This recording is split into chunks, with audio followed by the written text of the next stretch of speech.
Good morning, ladies and gentlemen. Good morning and welcome to the second session of the morning. My name's Stuart Mullen. I'm the Chief Operating Officer at the Global Wind Energy Council. And on behalf of RWE, who are sponsoring the stage, the Global Wind Energy Council and Wind Europe, we'd like to welcome you to this session on the APAC market, which is sponsored by DuPont Nomex. We have a great session installed for you, whether you're here in Bilbao in the Global Market Theatre in person, or whether you're watching this online as one of the market deep dives. Each year, the Global Wind Energy Council launches its Global Wind Report, which looks at the trends and statistics over the past year. This session is going to explore some of those trends and statistics. We're going to look at what's been happening in the APAC market, and we've gathered a panel of experts, who I'll introduce over the course of time. We're going to start off the session with a presentation by Li-Ming Kuo, who's going to present some facts and figures and look at the trends. Then we're going to pass over the stage to Una Brosnan from Mainstream Energy, who's the head of offshore strategy and new markets. And then we're going to hand the stage over to Pierre Anton Tetard, the VP of Business Development for Blue Float Energy, who's going to look at Australia and New Zealand. And then last but not least, we're going to have the session sponsors, Leonardo Gallardo, the Global Industry Manager for DuPont Nomex Electrical Infrastructures, to round out the session. So without any further ado, I would like to introduce the first speaker of today, our GWIT's very own Li-Ming Kuo, who's the head of the APAC region. Li-Ming, are you there? Yes. Hi, Stuart. Can you hear me? Hi, Li-Ming. Yes, we can hear you and we can see you. So welcome. Thank you. I'll hand you the stage, Li-Ming. Thank you. Thank you, Stuart. Hello, everyone. Thanks for joining us today on the Asia Pacific launch of the Global Wind Report. Next, please. So the year 2021 is the second best year for Asia Pacific, where we saw 55.1 gigawatt of new wind installation. Sorry, Li-Ming. Yeah. Can we we don't have the slides with you at the moment. There we go. There we go. Thanks. Okay, sure. So the year 2021 is the second best year for Asia Pacific, where we saw 55.1 gigawatt being installed in the year 2021. And this is the second best year after the kind of record-breaking 58 gigawatt installed in 2020. And that brings the total global Asia-Pacific installation to 404 gigawatt, and which represent about half of the global capacity. And in terms of the new installation, it accounts for about 59% of the global new capacity. If we look at the top installation markets in Asia Pacific, we can see that topping this list is China for the onshore market with 31 gigawatt installed last year, followed by Vietnam with 2.7 gigawatt installed last year. And we have to pause here for Vietnam because this is the first time that we see a third market other than China and India leading the Asia Pacific market. And this is a big achievement for Southeast Asia region also. The Vietnam installation is mainly driven by the feed-in tariff deadline, which was end of October 2021. And if there was no COVID delays, I believe that we should see another 1 or maybe 2 gigawatt being added onto this number. And after Vietnam is India, 1.4, 1.5 gigawatt being installed for onshore. This again is very much a market affected heavily by COVID last year. If not, this number should also be much higher than this. Followed by Pakistan, which also had a historical kind of record year of 229 megawatts. Followed by Japan with more than 200 megawatts, Korea, Thailand, and Taiwan. If we look at the offshore market, China again led this list with 16.9 gigawatt installed last year. And just to give you a sense of what this means, 16.9 gigawatt, what does it really mean? This is really a record number.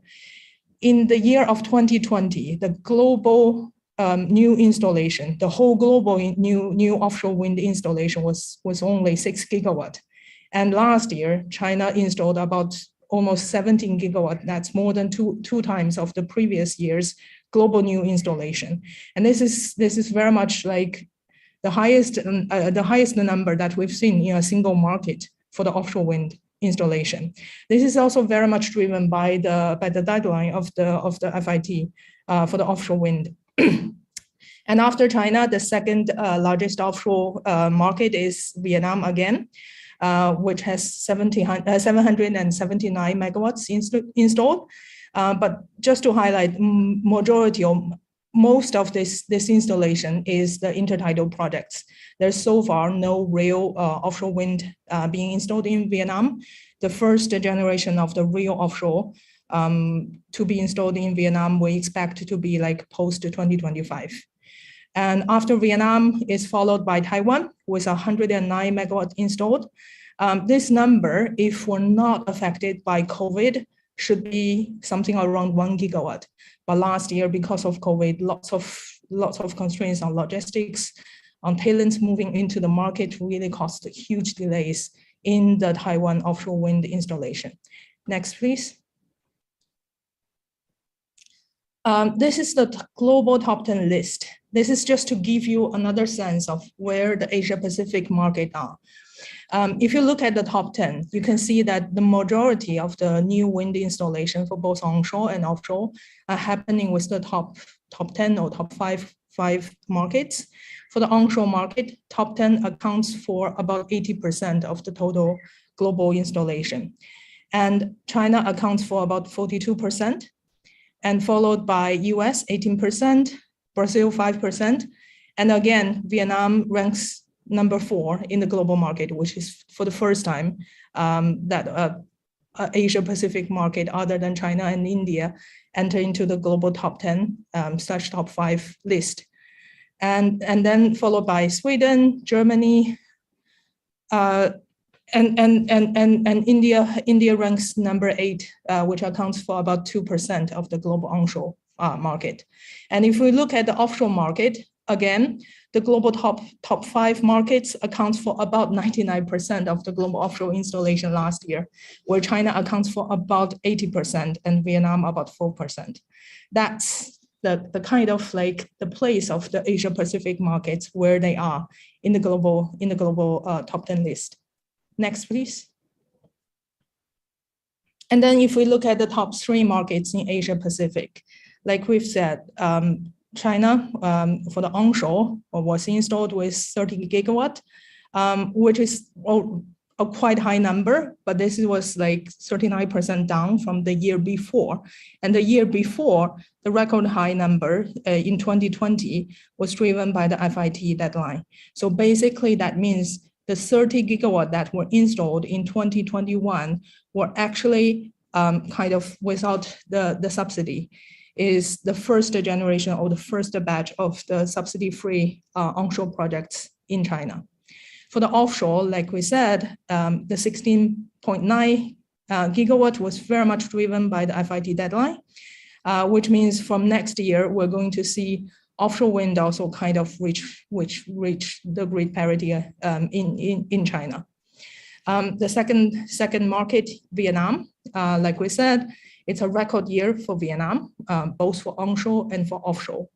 And lots of people will argue that, okay, if this is such a booming year, are we going to see a huge bust in the next few years in Vietnam?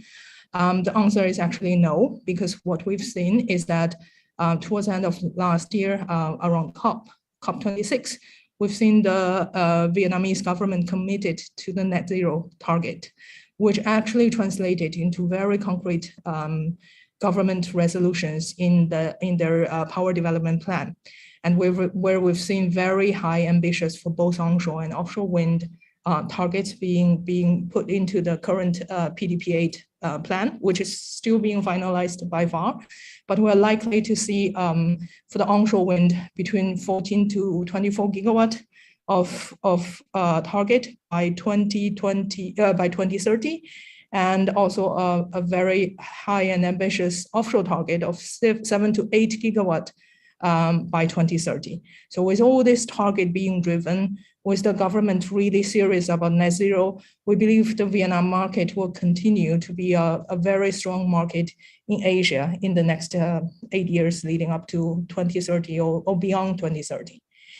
And the third market in Asia Pacific is India. Like I said, the 1.4 gigawatt onshore this year was very much affected by COVID. And looking ahead, we've seen 2.7 gigawatt of onshore already being auctioned last year, together with another 1.9 gigawatt of hybrid projects being auctioned in 2021.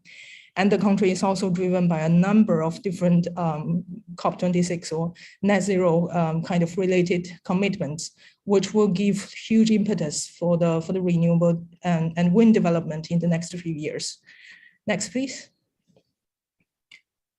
So in conclusion, Asia Pacific continue to lead the global wind installation, both for onshore and offshore, accounting for more than half of the global installation.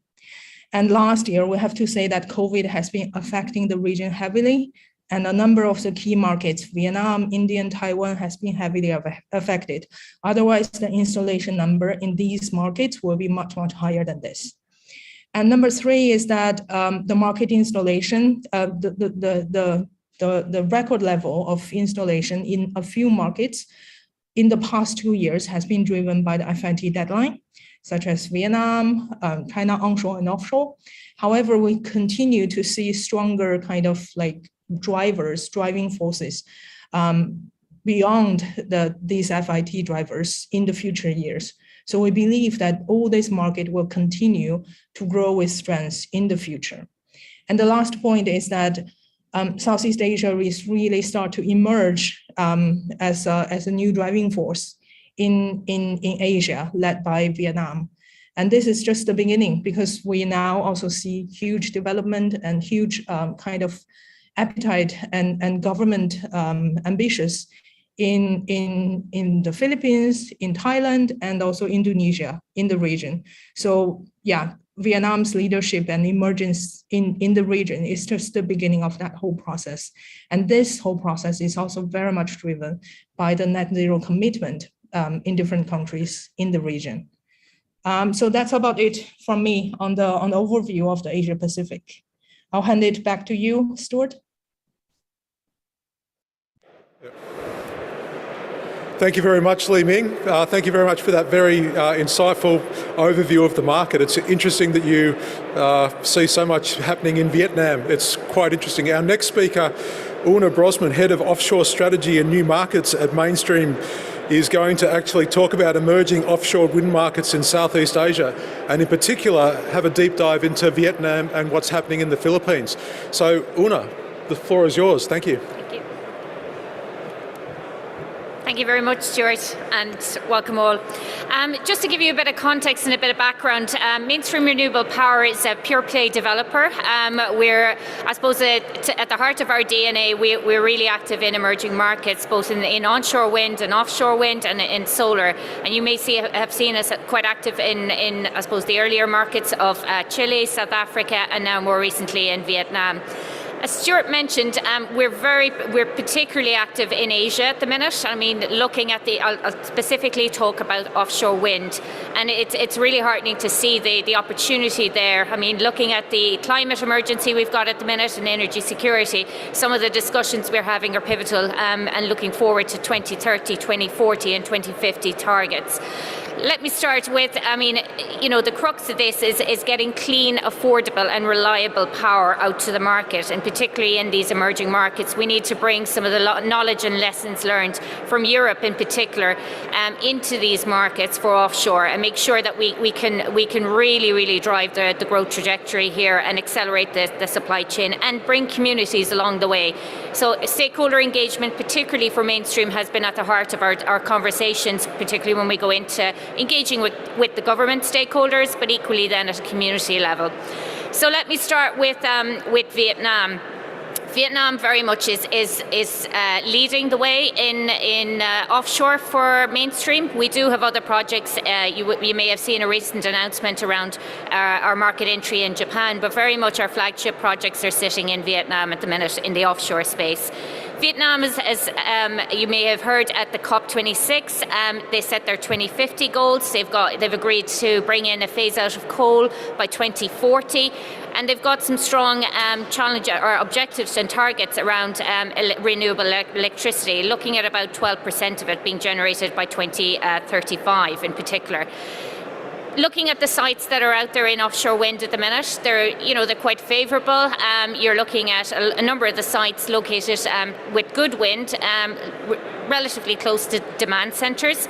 And you're looking at a potential of about maybe 450 WTGs being installed by 2035, which is in a crux is about maybe 10 wind farms, which is predominantly going to be fixed bottom, but you will see potential there for maybe 1 or 2 floating offshore wind farms. New markets don't come without their challenges, and like everyone, every market we go into, you're getting the similar topics, and I'll talk about this in the early one for the Philippines as well.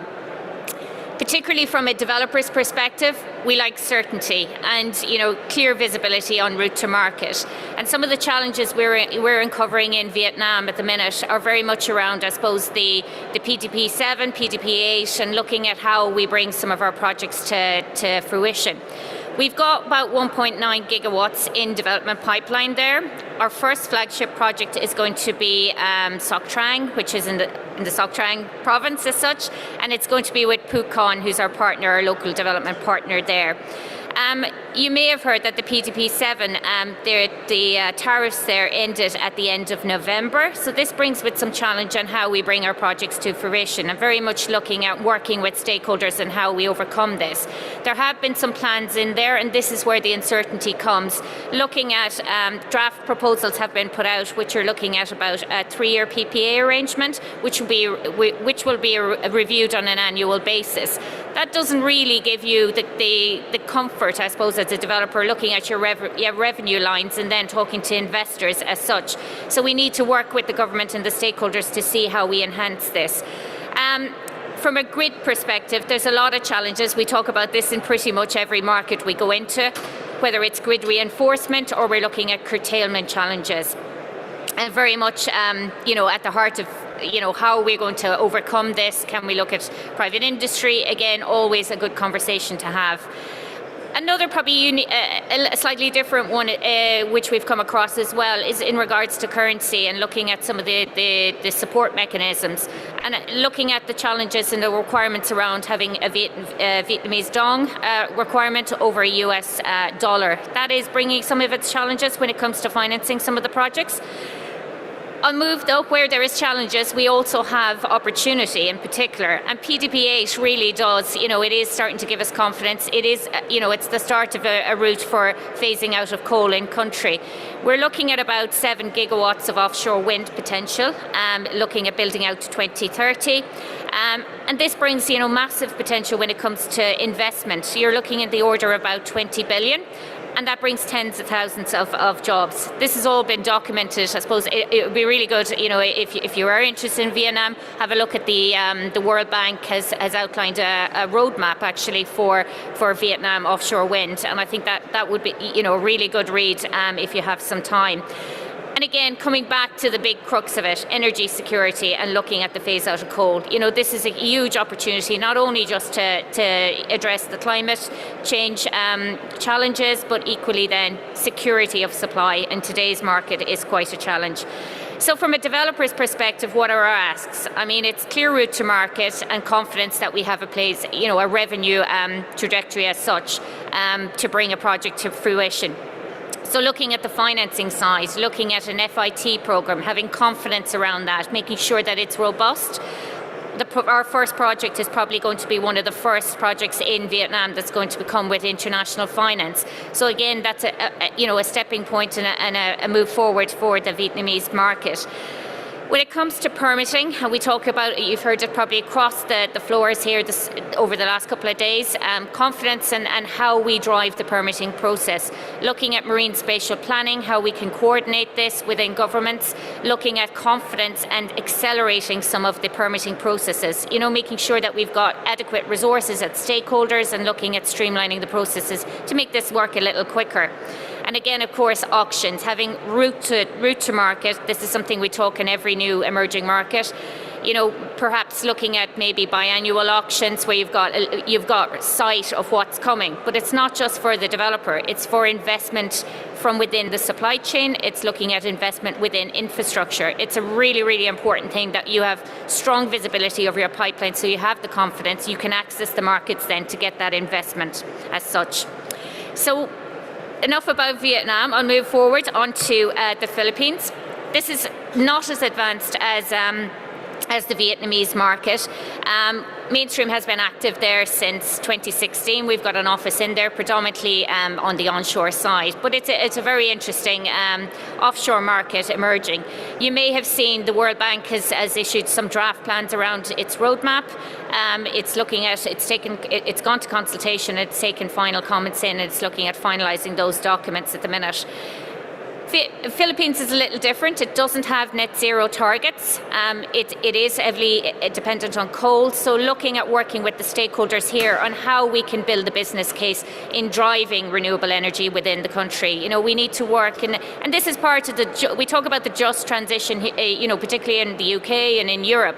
But it's very much, there's an onus on us as well to take that internationally and bring that knowledge and bring that, the crux of the argument, I suppose, to bring renewables to a country as such. So building that business case to governments is really, I think, within our gift. When it comes to fixed and floating, there is some opportunity for fixed there, but predominantly looking at some of the bathymetry there, we're looking at probably floating, and it's probably moving into some deep floating as well. Exciting prospects, and again, another great addition and a great country to add to the global floating wind portfolio. Again, I'll resonate, importance on route to market. So, looking at this roadmap, this is the first stepping stone in working with government to make sure that they've got a robust mechanism. They can build in the regulatory framework to bring this to fruition. So very much route to market, looking at doing it right, getting it right the first time. And that's very much going to be part of the conversation with government and the wider stakeholders going forward. So without further ado, I'll pass on to the next speaker. So thank you very much. That's really appreciated. Thank you, Una, for that presentation. I think that one of the things that we're seeing on a global trend is this permitting and route to market is an exceptionally challenging issue for our industry, so we need to make sure that we have that in our focus. So it was great that you mentioned that. I'm actually very delighted to bring our next speaker to the stage, who's going to speak about my favourite market, the Australian offshore market, which is rather interesting, and also what's happening in New Zealand. So Pierre-Anton Tetart, VP BD of Blue Float Energy, welcome, the floor is yours. Thank you very much. Thank you, Stuart. Thank you, Una. So, good morning, everyone. Thank you for joining the session today. We'll talk about Australia and New Zealand in a minute. We'll be focusing on offshore wind, since Blue Float is a focused offshore wind project developer.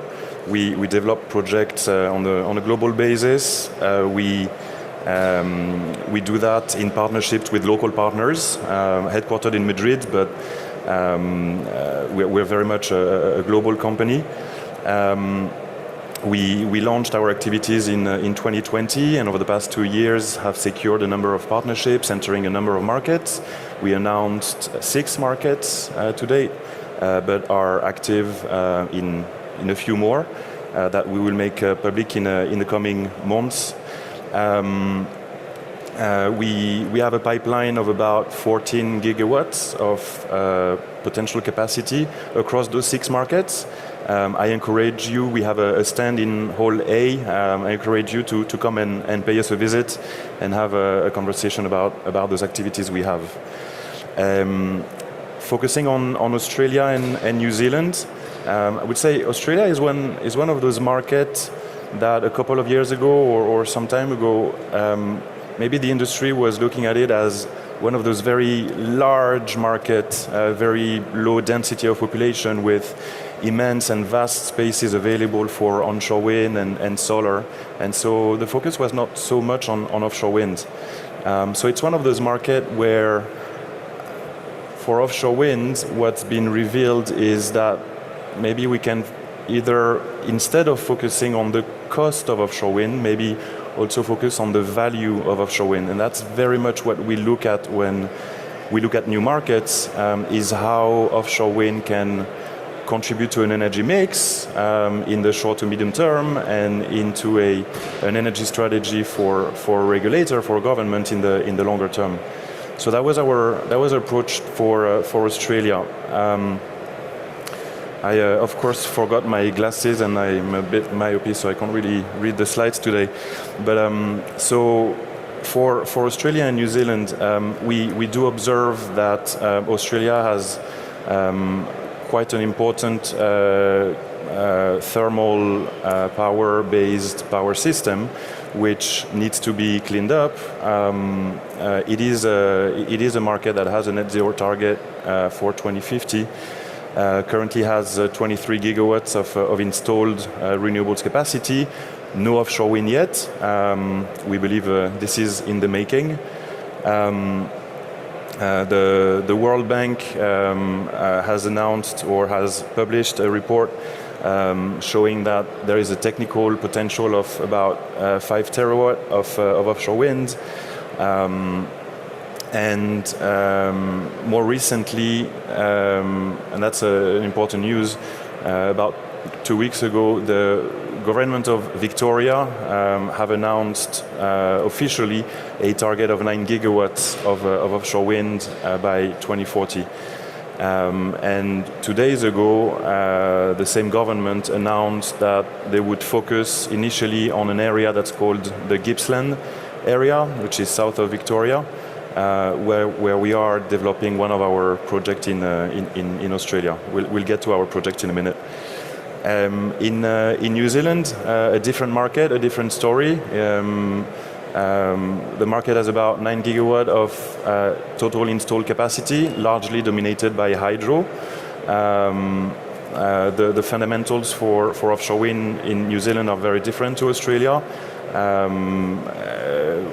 We're seeing offshore wind as a contributor to the energy mix, as a source of diversification, but also a way to address some issues that New Zealand is sometimes facing during the winter, when dry winter occurs, which puts massive stress on the system. And we believe that offshore wind, potentially combined with long duration storage, can address those issues. Fundamentally, those two markets present extremely good wind resources in the top 10% of what we can observe around the world. And in the longer term, we believe those two markets can be a great source of e-fuels as export markets to the rest of the APAC region. I think just looking at this first slide, I've addressed maybe half of the rest of my presentation, so I will quickly move to the rest. In Australia and New Zealand, we have found excellent partners. We are in Australia partnering with Energy Estate, which is led by Simon Curry, who is someone we have known for many years, who was involved in the very first offshore wind project in Europe, and relocated to Australia. He's a Kiwi national, so relocated to Australia about 5 years ago when he set up Energy Estate. Together, we share the same passion, the same vision about offshore wind and the value that offshore wind can bring to a power system. So very, very pleased to be working with Energy Estate in Australia. We're also working with them in New Zealand. In New Zealand, we are complemented by Elemental Group, which is an energy-focused consulting firm that has been working on the oil and gas sector for about 10 years. And have been pioneering the development of offshore wind in New Zealand. So we believe we have a very, very strong partnership to address those two markets. What distinguishes us are in a few points. So first, we really do like to partner with local stakeholders, and that very much involves very local stakeholders, native owners in particular, is a great focus of ours. At the end of the day, we are coming and developing projects on their lands, shall we say, and together with them, consulting very exhaustively, we aim to find long-term, enduring solutions, so that projects can actually happen.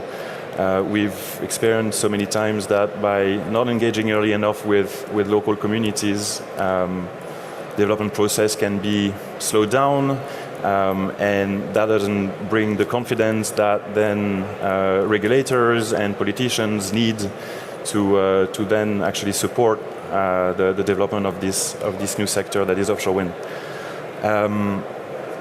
Another factor that distinguishes us maybe is that in terms of infrastructure, we are seeking common infrastructure, the development of common infrastructure among projects, among developers, and that is very much aligned with the fact that we aim for lowering the impact of our infrastructures as much as possible. And other factors that distinguish us, I think one is key, which is that we look at offshore wind as part of a system, as a wider system. So we're not here to develop just projects, but develop industries and integrate our project into wider systems, including infrastructures and ports, but also including the potential long-duration storage we were talking about, e-fuels, hydrogen, ammonia. Quickly through our projects, we've made public 3 projects that we're developing in Australia. 2 projects are in the state of New South Wales, and 1 is in the state of Victoria, for a total of just above 4 gigawatts combined. We've been working on those projects for the past 12 months and have run a number of activities. We'll go into the detail of those. But we are working hard on the ground together with Energy Estate, but also our lead country manager, Nick Sankey, who is leading the effort there.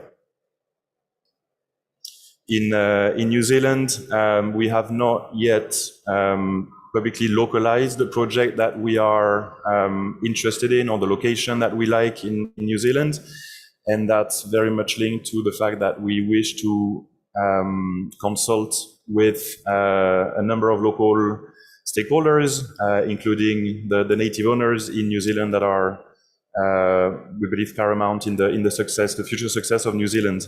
But New Zealand is a very, very attractive market. I touched upon the fundamentals earlier, so I won't go through that again. We mentioned about the potential for Australia and New Zealand to be part of the future export markets of hydrogen and other e-fuels. One factor to consider in the future cost of hydrogen is, and that's based on a recent report from IRENA, is that the cost of hydrogen will largely depend from the cost of electricity, and that's directly linked to the quality of the resources. And as explained, we believe Australia and New Zealand present superior resources. And another aspect is the cost of capital. Not all the time considered in the analysis, but the cost of capital is a major factor of the ultimate cost of electricity and hydrogen. And Australia and New Zealand being 2 very stable economies should allow for a comparatively lower cost of capital than other markets in the region, or even other markets in other continents. This is really it on my presentation. I encourage you to look at our website. We published a report in New Zealand together with our partners on how we see the concept of capacity building for the market in New Zealand, that was released back in November at the first offshore wind conference in New Zealand. That had quite an impact in the market. And on that day, we were very pleased to hear the Minister of Energy announcing that New Zealand would develop a regulatory framework for the market, which is something we are working on. Thank you very much.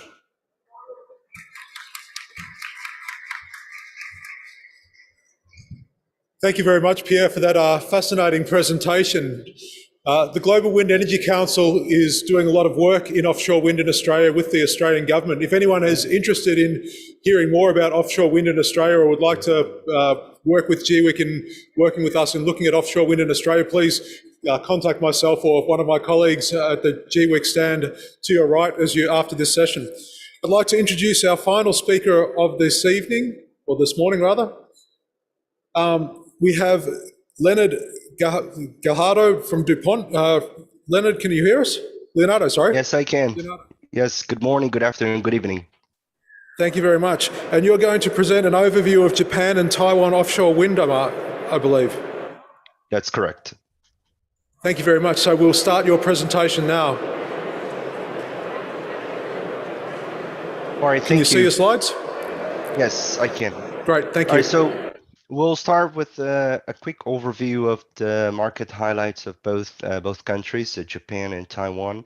Then we will go through a little bit about the offshore technology trends and finish up going through the local content policies versus global supply chains. So next one, please. All right, so a quick some field market highlights we selected for this presentation. Starting with the waters, Japan and Taiwan's waters, as we all know, they're very geologically challenging. This means that they have to consider the effect of the typhoons. And what we have today, different turbine manufacturers are already offering this typhoon certified solutions. The two countries, they also have similar technology roadmaps compared to what we're seeing in Europe. On the generator side, this means mainly looking at permanent magnet synchronous generators technology into the so-called mainstream projects.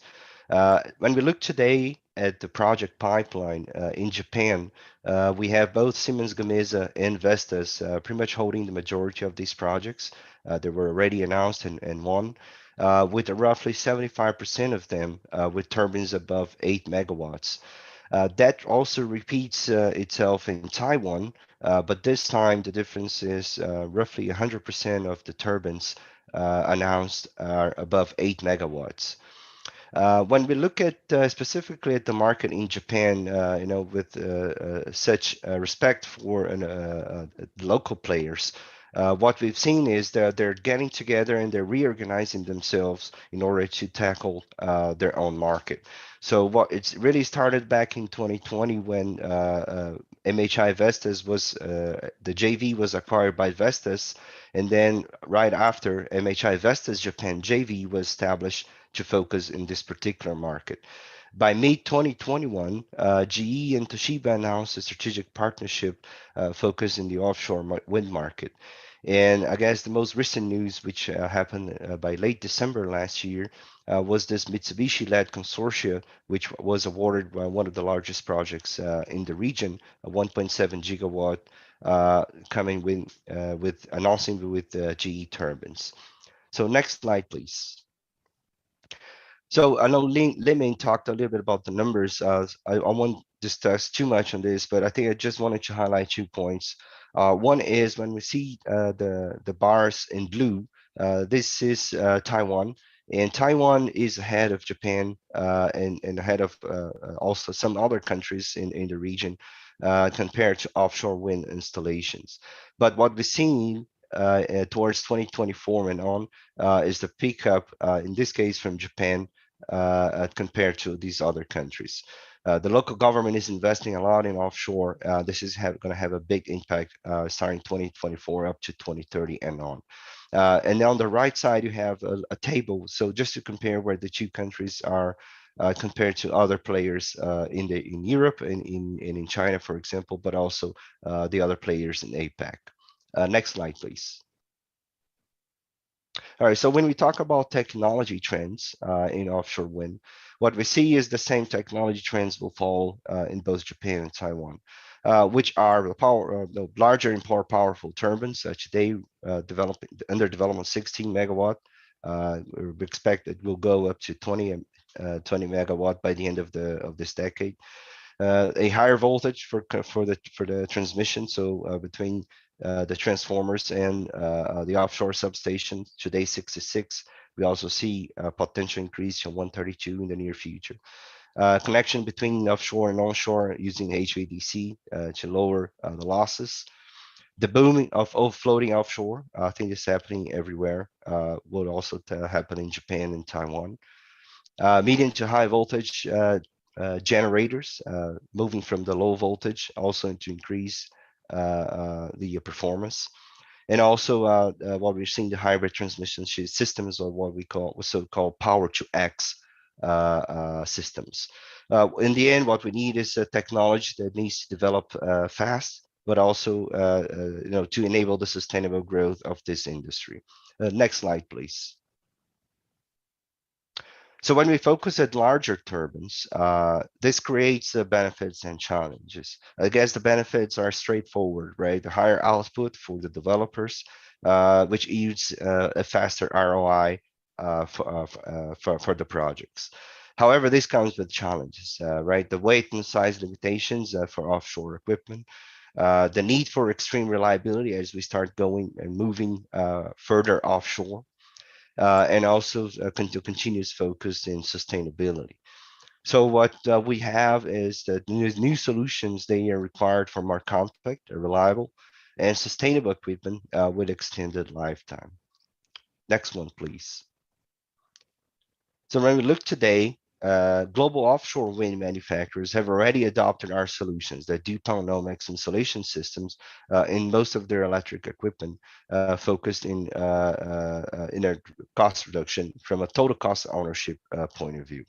The majority of the generator installed today, both onshore and offshore, use our systems. We have a track record of roughly 20 gigawatts, so roughly 9,000 wind step-up transformers installed since 2001, which brings a higher reliability, equipment life extension, and because of the possibility to come up with a smaller size and lighter weight, this means in the end a total reduced cost of ownership. And the graph below is just an example where we can see the difference between the conventional transformer with compared to the upfront higher cost of a Duponomics insulated transformer, which but yields in a higher cost reduction and a savings from a look at the whole system, including the platform, etc. So this is just to illustrate. Next slide, please. Our solutions, the idea of a compact equipment also brings also brings sustainability through a lower carbon footprint. So by being able to reduce, let's say, roughly 30% the size of an equipment, you get less copper and steel inside. You get less liquid and resin, less fuel per shipment, more power per unit, and also being able to enable the what we call the green fluid designs inside the transformer. Next one, please. So moving away from technology and talking a little bit about local content policies and versus global supply chain in the region.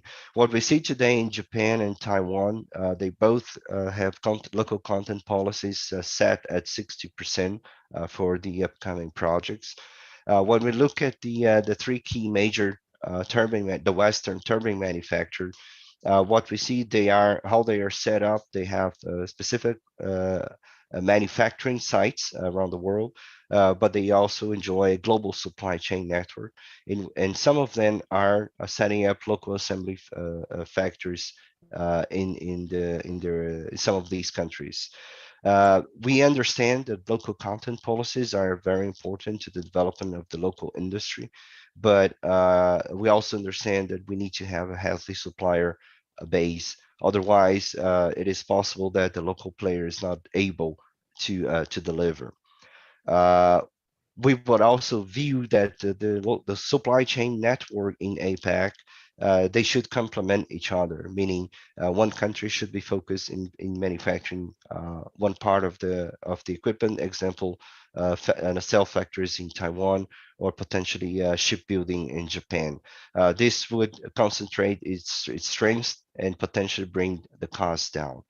So in the end, what we see is that the word is balance, right? I think for everything, balance between the local content policies and a global supply chain network is definitely required in order to bring the cost down, and scale off offshore wind in the region.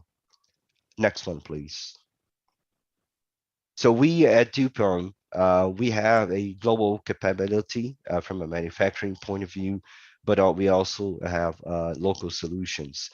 We are present in pretty much every country in the world with offices and distribution centers. But more than that, we have innovation centers and major research and development centers localized in a few countries, including the two that we're speaking, Japan and Taiwan, as you can see on this map. So with that, next one, please. We conclude our presentation, and then back to you, Steve. Thank you very much, Leonardo, for that presentation, and thank you very much, DuPont Normex, for sponsoring today's session. We actually had hoped that we would have time for some Q&A. Unfortunately, we've gone a little bit over with the presentations.